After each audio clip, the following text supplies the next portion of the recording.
Good morning to all of you. आज हम विधायिका, कार्यपालिका और न्यायपालिका इनके बारे में कुछ बेसिक फैक्ट्स को जानेंगे, क्योंकि हमारे लिए इम्पोर्टेंट हो जाता है कि हमारे देश में किस तरह से शासन प्रशासन की व्यवस्था चलती है, कौन सी हमने व्यवस्था अपनाई है, कौन सी प्रणाली अपनाई है। तो इनके तहत विधायिका, कार्यपालिका, न्यायपालिका तीनों ही इम्पोर्टेंट हो जाती हैं।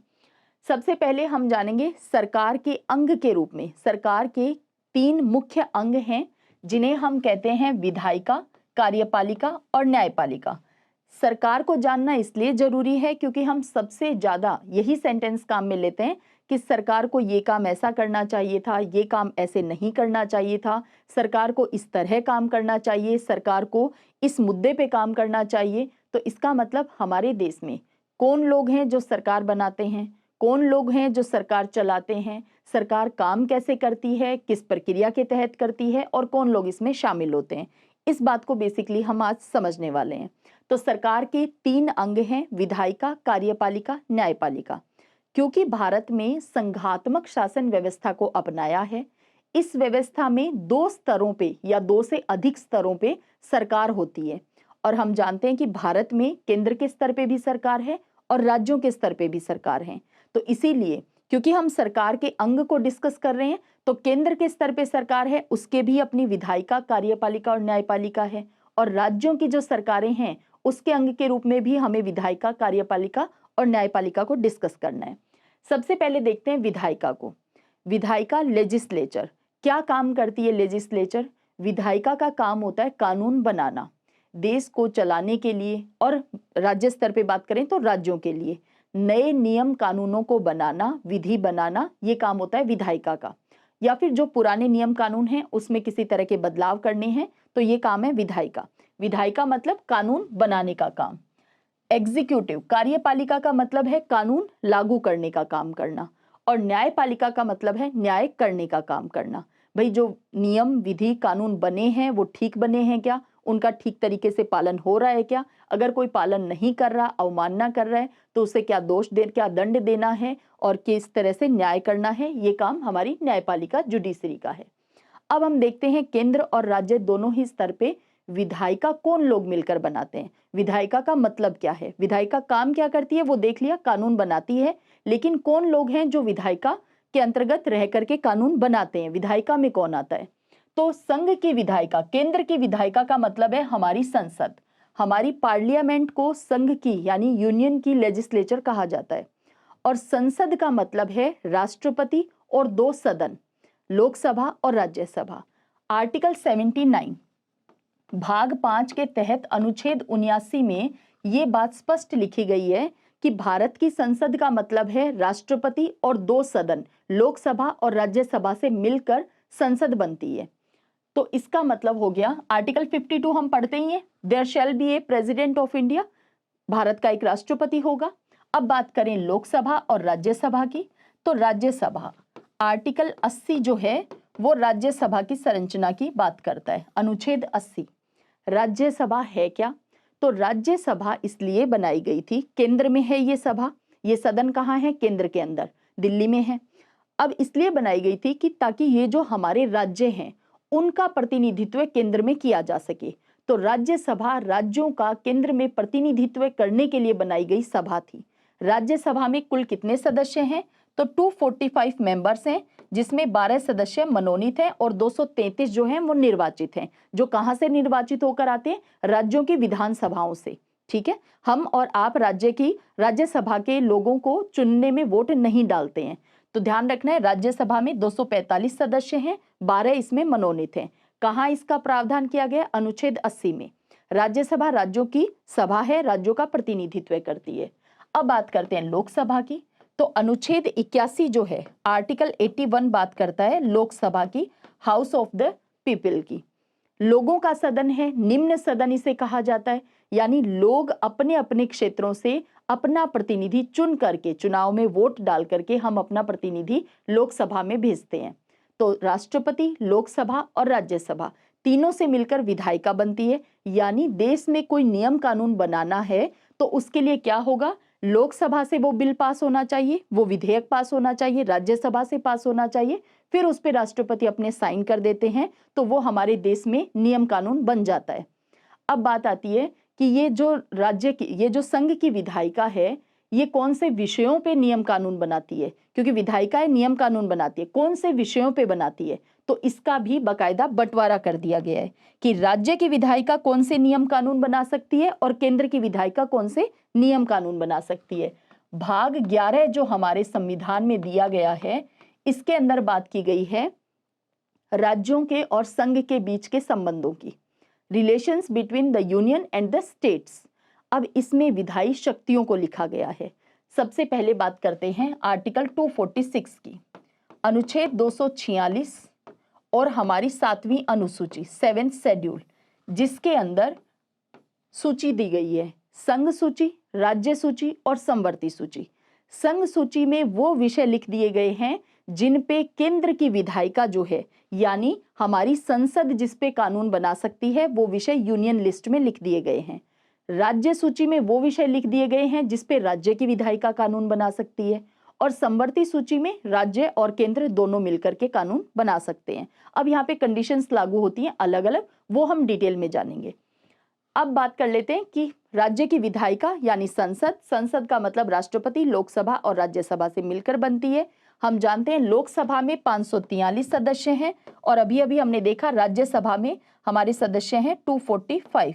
टोटल 788 सदस्य यानी हमारे सांसद और एक राष्ट्रपति, ये मिलकर बनती है हमारी संसद, हमारी विधायिका, और यही बनाते हैं नियम कानून। अब आपने बहुत बार ये सुना होगा कि राष्ट्रपति ने कोई नियम कानून बनाया है, तो क्या अकेले राष्ट्रपति भी बना सकते हैं क्या? हाँ, बिल्कुल बना सकते हैं।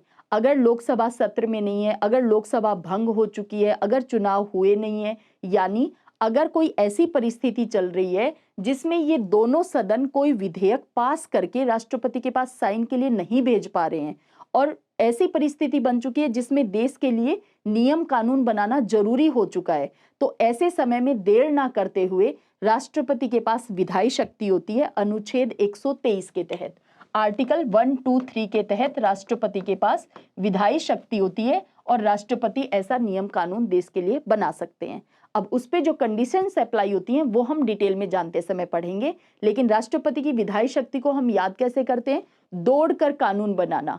तो दौड़कर कानून, आप जब दौड़ते हैं तो क्या बोलते हैं? 1, 2, 3। तो दौड़कर कानून बनाना है, ये राष्ट्रपति के पास पावर है, अनुच्छेद 123 के तहत है, ये विधायी शक्ति है राष्ट्रपति की। तो हमने देखा कि केंद्र में विधायिका जिसका काम है कानून बनाना, उसमें कौन लोग शामिल होते हैं।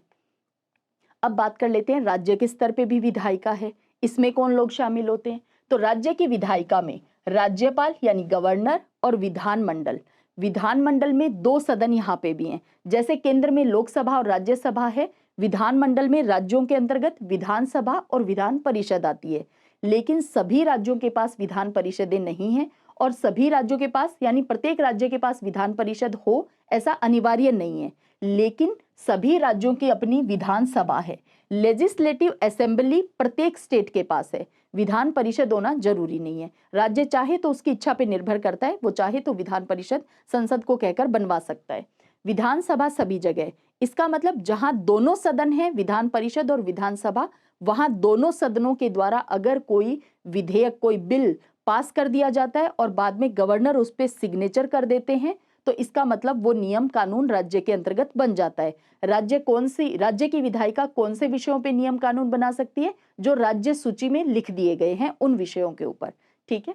तो यहाँ पे, और अगर मान लेते हैं एक ही सदन है राज्यों में, किसी राज्य में एक ही सदन है विधानसभा, तो विधानसभा ने कोई बिल पास किया, गवर्नर ने, राज्यपाल ने उस पर साइन कर दिए, तो वो बन जाएगा कानून, नियम बन जाएगा, नियम विधि कानून बन जाएगा। तो इस तरह से राज्य की विधायिका काम करती है, और पीछे हमने देखा केंद्र की विधायिका कैसे नियम कानून बनाती है। अब बात कर लेते हैं कि नियम कानून बनकर लिख दिए गए, अब बात आती है उनको लागू करवाने की, उनका पालन करवाने की। तो ये काम किसका है? कार्यपालिका का है। अब विधायिका में तो हमने देख लिया कौन शामिल होते हैं, कार्यपालिका में कौन लोग शामिल होते हैं। तो कार्यपालिका, जब केंद्र की कार्यपालिका की बात आती है तो केंद्र की कार्यपालिका में राष्ट्रपति, उपराष्ट्रपति, प्रधानमंत्री और मंत्री परिषद शामिल होते हैं। इन शब्द, ये जो सब नाम है, ये जो शब्द हैं, president, vice president, prime minister, इनसे तो आप खूब रूबरू हो चुके हैं। अब बात कर लेते हैं मंत्री परिषद की। मंत्री परिषद क्या होती है?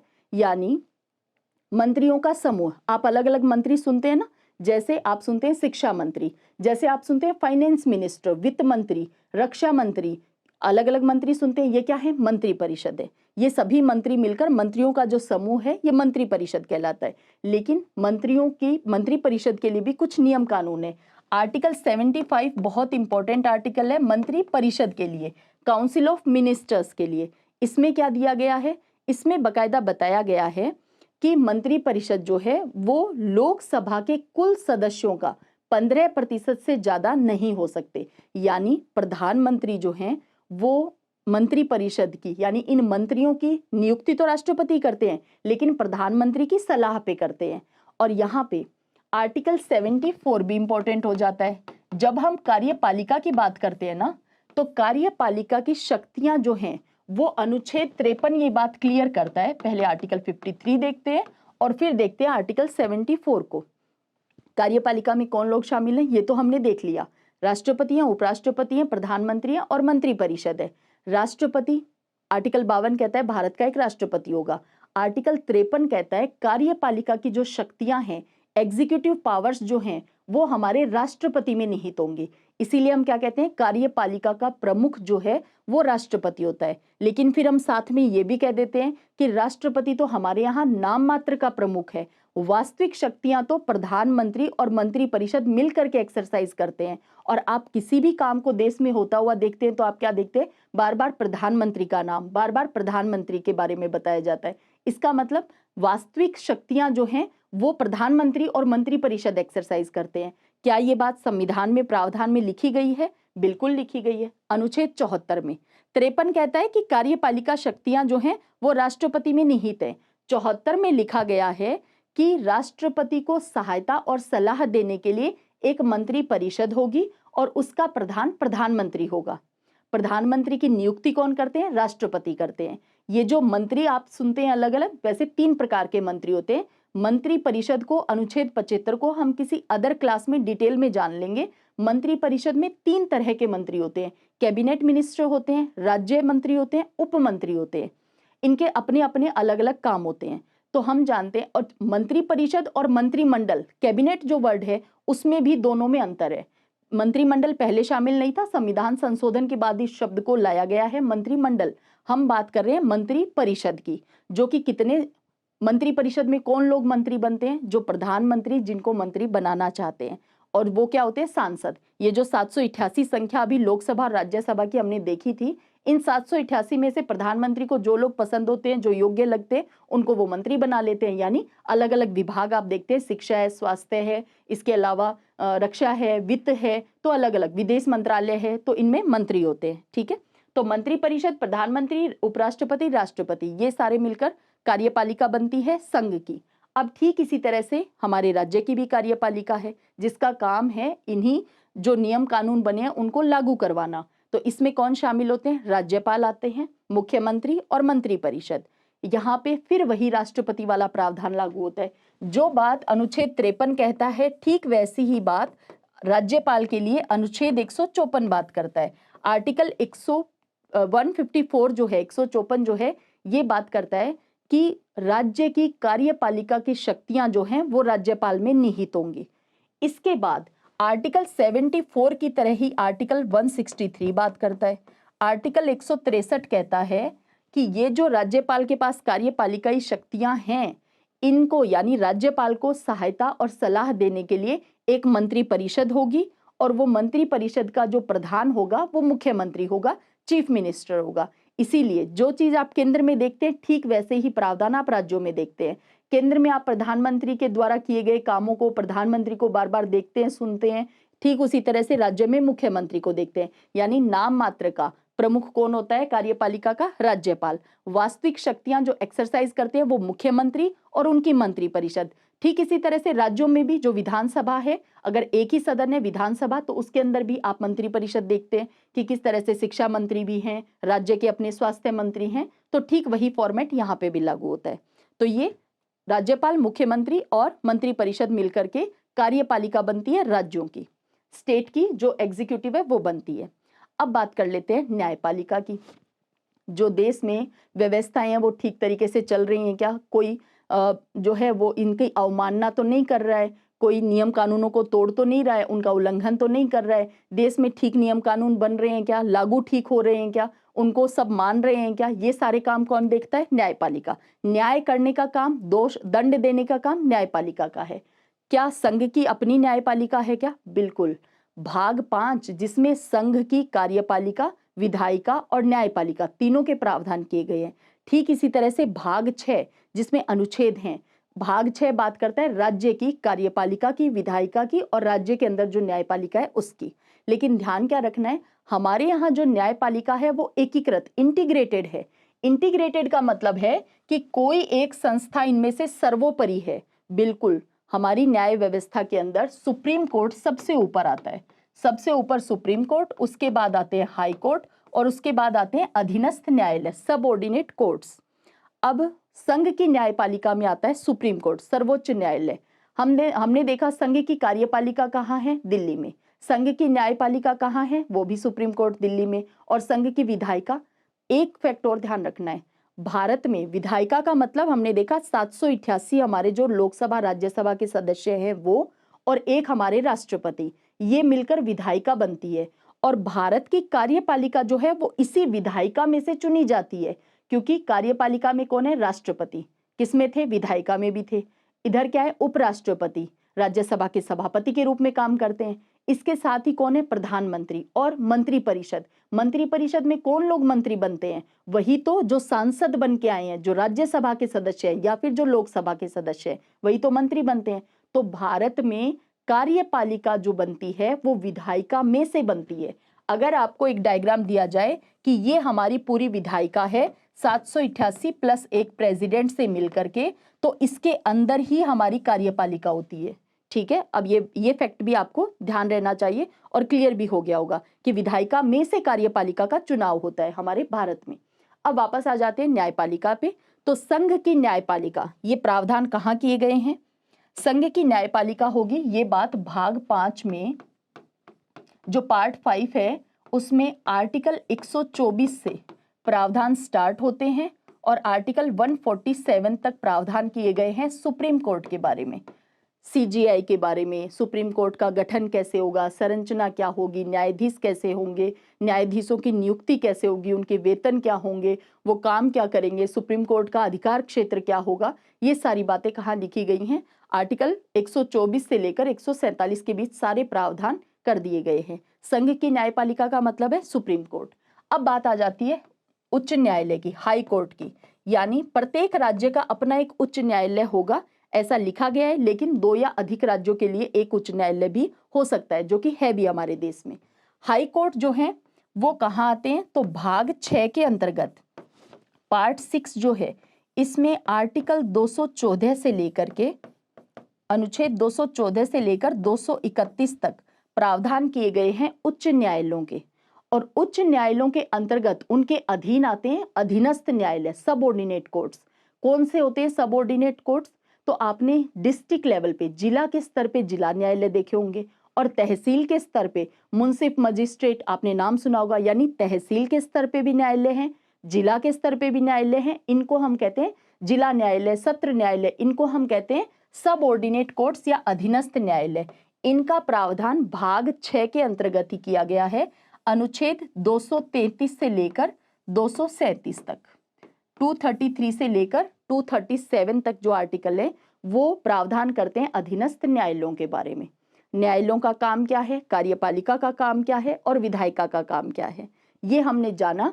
और हमारे संविधान में इनके प्रावधान कहाँ किए गए हैं, कौन लोग इनमें शामिल होते हैं, इसके बारे में हमने डिस्कस किया। बहुत बेसिक सी ये क्लास थी, इनको डिटेल में हम आगामी क्लासेस में एक एक करके डिस्कस करेंगे।